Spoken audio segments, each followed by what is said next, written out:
I'm Talia from Wayward Bakes, and today I want to share with you the painful lessons I've learned in trying to make sugar glass snow globes.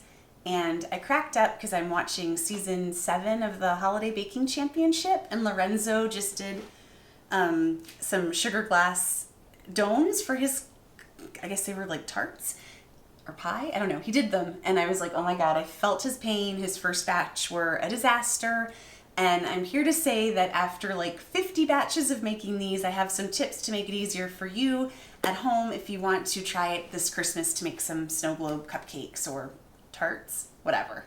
Okay, so if, like me, you've been searching YouTube videos and trying to do it over and over and over and try to figure out the tips, I'm gonna go through the things that I've found to work the best in the front of the video, so if you're at that point, you can take your tips and go back and try it again. I'll also go over the whole technique and recipe for people just starting their sugar glass globe journey. It's intense. Okay, so the first step in getting this project to work is your supplies. The supplies will make or break you. You're gonna need this silicone mold, and it's oblong. So the ones that are spherical aren't gonna give you enough lift to look like a snow globe. You'll end up with a flying saucer type looking thing, which you don't want at Christmas, I guess. So get the oblong ones. I'll have the link on my website so you can get it from Amazon. And then you're gonna have to take a leap of faith, because some of the YouTube videos that I've seen recommend using like a biscuit cutter it's kind of complicated. You're gonna need a way to make edges so that you can break the sugar off of the mold. It's very hot and it's very thick, and it ends up pooling on your mold. So some tips say just cut it with a cookie cutter. Well, it's like 300 degrees sugar. This is almost the same size as your mold. It's gonna hit, it's a mess. It's really hard to do it that way. So I came up with a different technique. You're gonna have to cut the mold. So you're gonna make each one its own little bubble. The next secret tip for success is ditch this. Forget it unless you wanna burn your fingers and just have a bunch of broken, just ditch it. Take an acetate cake collar and make it the same circumference as the base of your mold. You want to actually make it like 3 millimeters wider than your mold so that the sugar will have a little space to pour into. And you want to make sure that it is a full circle.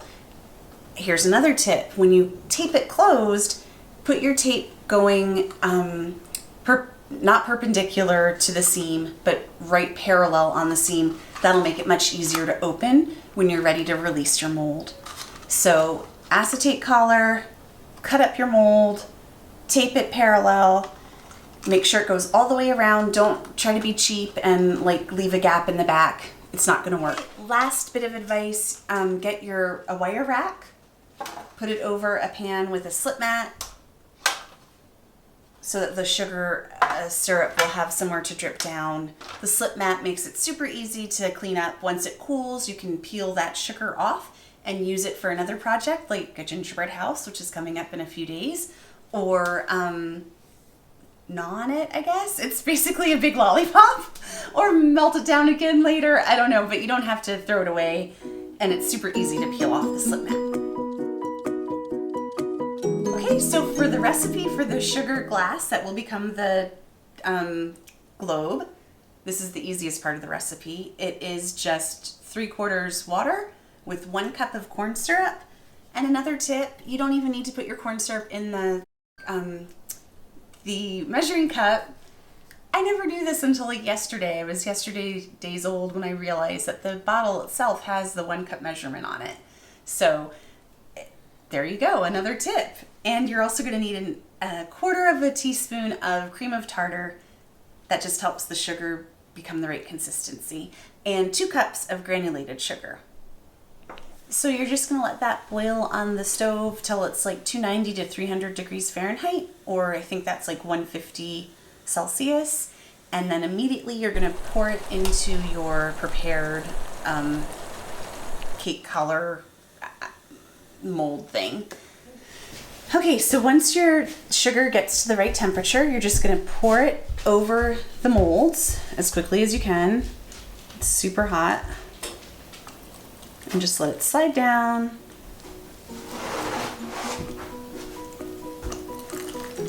The collar can be moved a little bit if one side is not getting any. Okay. Yeah, just kind of rotate your collar around until they're all coated all the way around.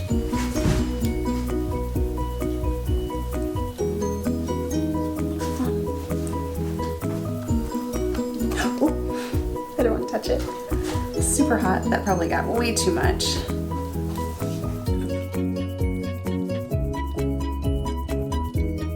So they cool down very quickly and then they become like a sticky sugar phase. Let them cool down even more, but I've found it is better to not wait too long to remove the collars. Once they're room temperature, pop the collars off. That's enough time to let them sit. Okay, so once they're pretty cool, they can still be a little warm. You're gonna just pop them out of the bottom of the rack. They drip down and they stick. You just pop them carefully. So after you pop them off the wire rack, you're gonna open up your collar. It's okay if the sugar that stuck to the collar cracks. You can rinse these off and use them again. Okay.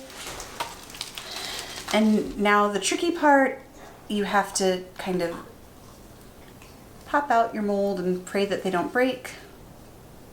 You just have to be super gentle. Every batch, a couple are gonna break. Just expect that.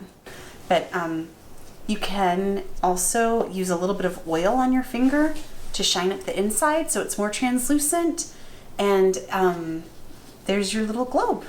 They're perfect cupcake toppers. Let me do another one.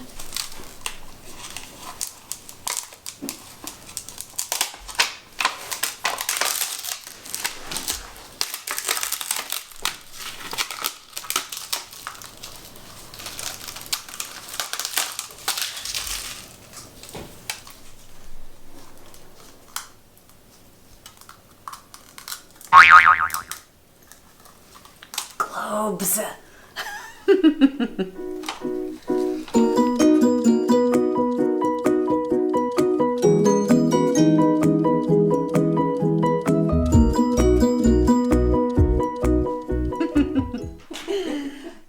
But seriously, you can frost the edges when they're on your cupcake, and if you use, I use the organic sugar from Costco, but white sugar will make them even clearer. We didn't even have time to film me peeling it off because it's so easy to peel off. It'll just slip right off your slip mat or parchment paper, whatever. It's not sticky once it's hard. Do that again. Let me in. It is just cool stuff that like you can make this stuff that looks like glass out of sugar. I don't know. It's weird. I like it.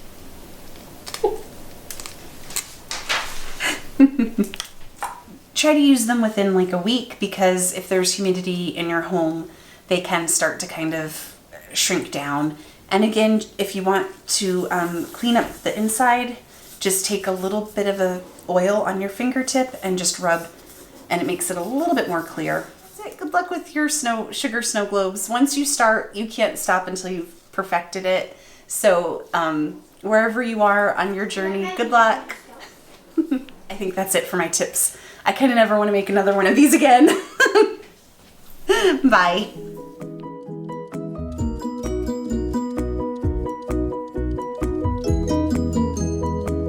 Just put your top on, and you've got a little snow globe, completely edible cupcake.